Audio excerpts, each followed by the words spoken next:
Hello, my name is swissbianco. In this video I will talk about camillus beast knife.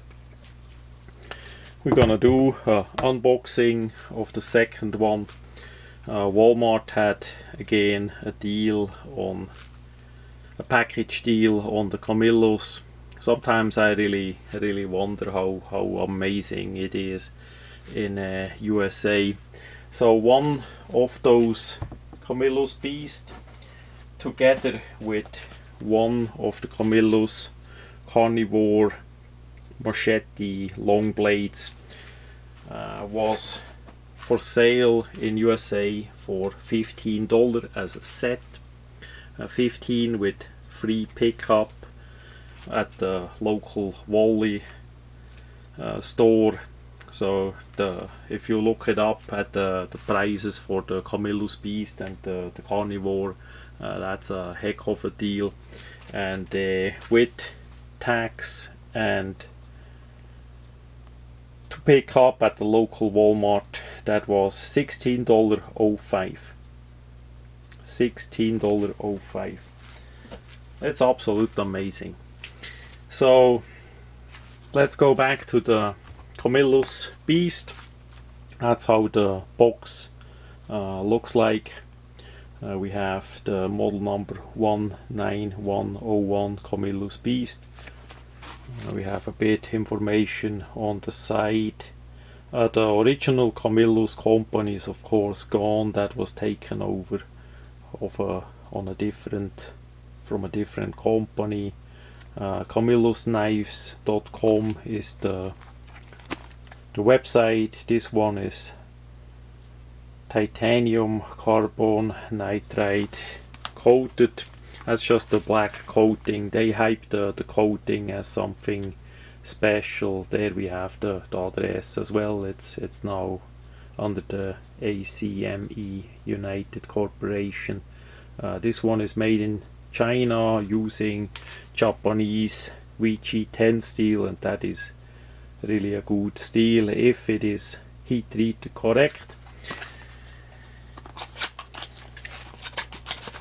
As I take the item out, we have the bottom part, and we have the knife. We have a bit paperwork. That is just like a lifetime warranty information and how to care about the knife just in general. And we have the knife in that form part that would have be like this, and there we have it. That is the first unboxing of that one. We see here we have a bit of factory flaw on the G10 that will sand out easy. We see on the back side big pocket clip with the cutout in the shape of a knife.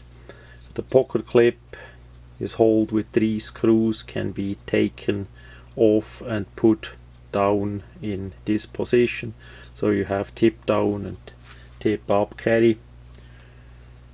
The scales are G10.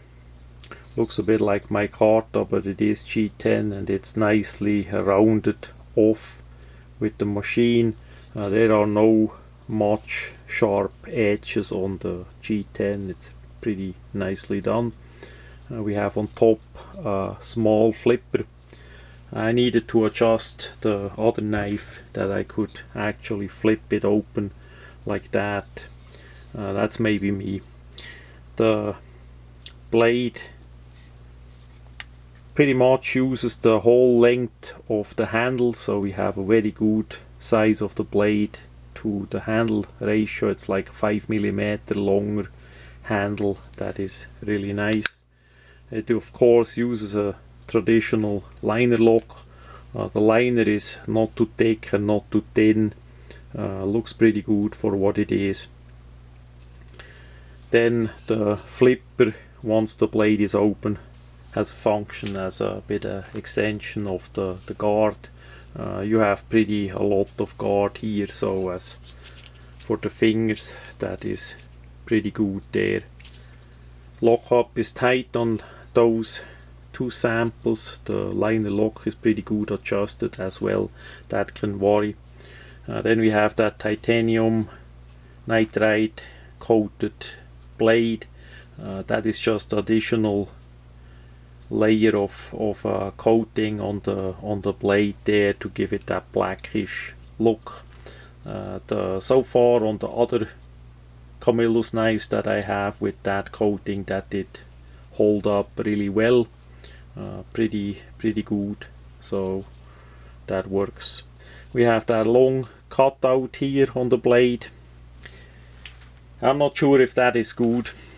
The blade got quite a bit weakened. That is not something that I would have to necessarily. That blade is then getting too weak if you wanna butt hone it through some wood, because the long slot, if they would have left a connection here, you would have at least a connection of the metal inside in the middle here. So that is gonna be a problem for batoning, and that is one a bigger knife, so that would have be a use for that as well. So we see how well that's gonna work. The blade is flat ground.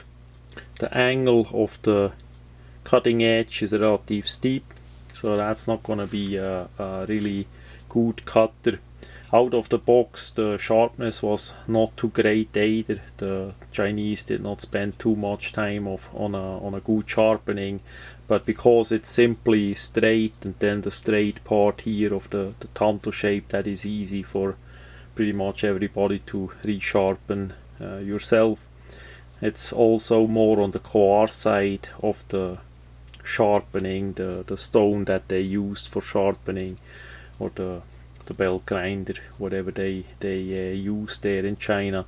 So that needed a bit rework. The knife has open construction. We see the screws that hold the bottle spacers in place. Those are black as the liner, as the blade. So for protecting from rust, that should be pretty good. Completely open construction. We have a lanyard hole. Unfortunately, the edges are sharp. They did not round the edges off there, so that a lanyard would not be cutted. On the other side, on the blade, we see a really tiny vg10 engraved, just tiny. We see on the bottom there a bit of the ball bearing of the liner lock scratching, so that is a bit of a design flaw. Usually that is covered up with the handle. But all in all, I would say for the price, it's pretty good. I took that one here already apart. Did look inside. The privet that they use is of a really simple kind. You have two screws, and in the middle is a bottle privet. So the screw on one side had a Loctite on it. Quite likely they put that in first and then put the other screw in it. Other than that, I did not find any Loctite on that knife, so I would suggest, as you take the screws out, put Loctite on all the screws. That's what I did. I took that knife here completely apart, so none of the screws, especially not by the pocket clip, had any Loctite on it. I also did quick dehorn the rest on the scales just to smooth them out even more. Then I did round off the holes of the privet, of the lanyard hole here, to smoothen that out as well. That's all what I did, and of course adjust the privet and oil it. That then works like it should. So all in all, it's a bit mixed. Price wise, if you get it as a deal, really good. If you have to pay the $60, $70, $80, that would be suggested retail. I'm not sure about that. I sure would not have paid that much for myself. So if you like the design, that's personal. We have to see that the blade, because of that long cut here, is relative weak. We have a thick blade, but still with that cut out, that's a lot of material that is gone, and then from here downwards it goes to zero to the edge, so there is not that much material left.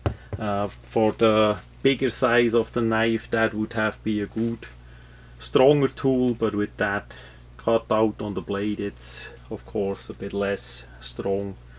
Also the liner lock is medium thickness, could have been thicker as well, but it is how it is. For regular use, for something not too hard, such a big knife for sure will work.